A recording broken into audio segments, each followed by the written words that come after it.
There is a rather diffuse concept on the internet known as liminal spaces.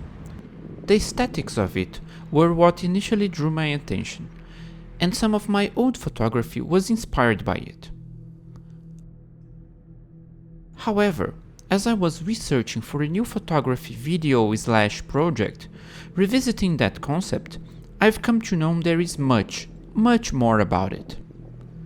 Liminality initially seems to be a simple concept derived from anthropology.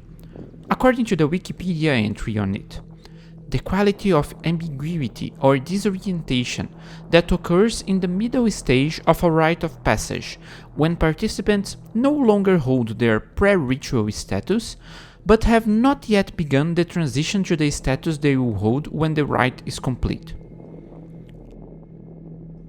A ritual of passage?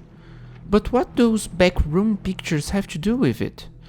Digging a little deeper, we see that one of the common themes of those are the weirdness that some sort of transitional space causes on us.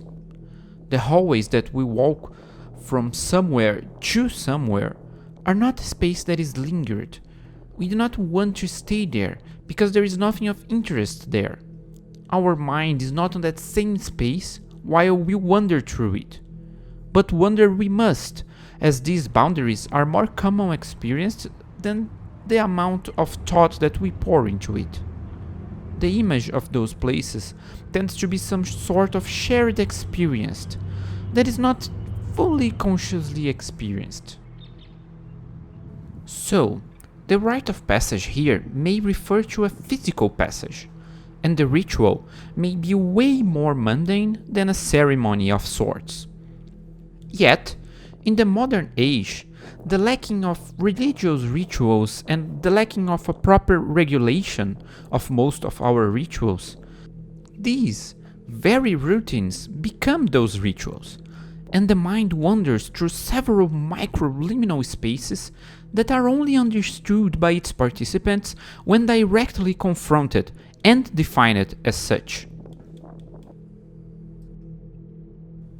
Liminality appears in several artworks, sometimes deliberately, sometimes in an evocative manner. An interesting 2006 book called Liminal Spaces explored art in the interaction of Israel and Palestine, sometimes literally, by constructing art installations that spanned both sides in the dividing walls.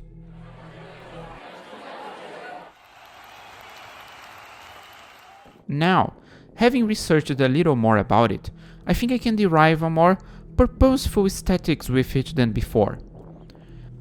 I will wander through a liminal space that I already wandered before, and with the language of photography, I will try to capture that shared, weird, common experience in places that are not very common, even though they are in the middle of my city and not particularly well hidden. This one I am wandering right now is the Plaza of Fountains. It was inaugurated in 1978. It is a little plaza inside the city park in Brasilia, and although it was inaugurated, it was never completed. Only 3 of its 18 planned fountains worked at all, and they were only activated for about a year. The initial project called for a restaurant, a cinema, and other interesting places, but they were never constructed. In a sense, it stayed in a state of permanent liminality, ready enough for some political inauguration, but lacking anything that would make the place interesting enough to visit. And, although it is right in the middle of the park, right in the middle of the city, it is a little hidden by the way it was constructed, and mostly empty of people, with the exception of some events once every couple of years. So, now I am revisiting it, and with my friend Sucra, we will take some pictures and record some of our experience in this weird, out of nowhere in-between place. As you can see, there are 0 active fountains today, and almost no one here, although this is just some meters from the main way of the park. After a little bit of scouting and having soaked in the weird energy of the place, I think I found some good liminal photography, and I hope that may be also an interesting story to share. Thanks everyone.